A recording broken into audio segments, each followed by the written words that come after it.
C'est l'autre visage de Vancouver, le quartier de Downtown Eastside, avec ses marchands de sommeil et ses marginaux.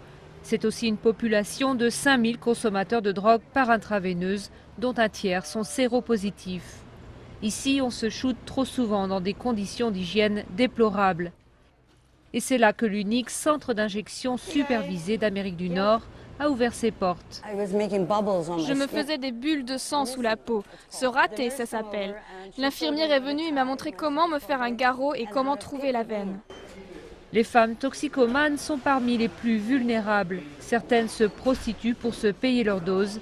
Une majorité d'entre elles ne se piquent jamais elles-mêmes. C'est très commun chez les femmes de faire confiance aux hommes, comme leurs proxénètes ou leurs compagnons, pour qu'ils leur fassent une injection, même quand elles se droguent depuis des années. Pour les 600 usagers quotidiens, le centre propose non seulement un lieu sûr pour les injections, mais aussi des tests de dépistage et un accès aux soins de base.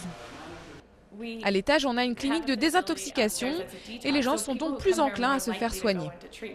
La recette semble porter ses fruits. Le taux de contamination par le virus du sida chez les toxicomanes a diminué de moitié depuis 10 ans. Mais les méthodes douces du centre ne font pas l'unanimité.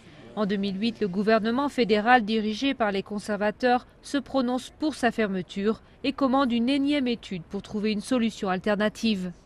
On ne compte plus le nombre de recherches effectuées sur le centre et toutes montrent que les effets sont positifs. Cette idée de faire une étude de plus pour trouver d'autres solutions contre la dépendance, ce n'est qu'un prétexte pour masquer l'opposition idéologique du gouvernement. 2 fois, les tribunaux provinciaux ont donné raison au centre et empêché sa fermeture. Et 2 fois, le gouvernement conservateur a fait appel.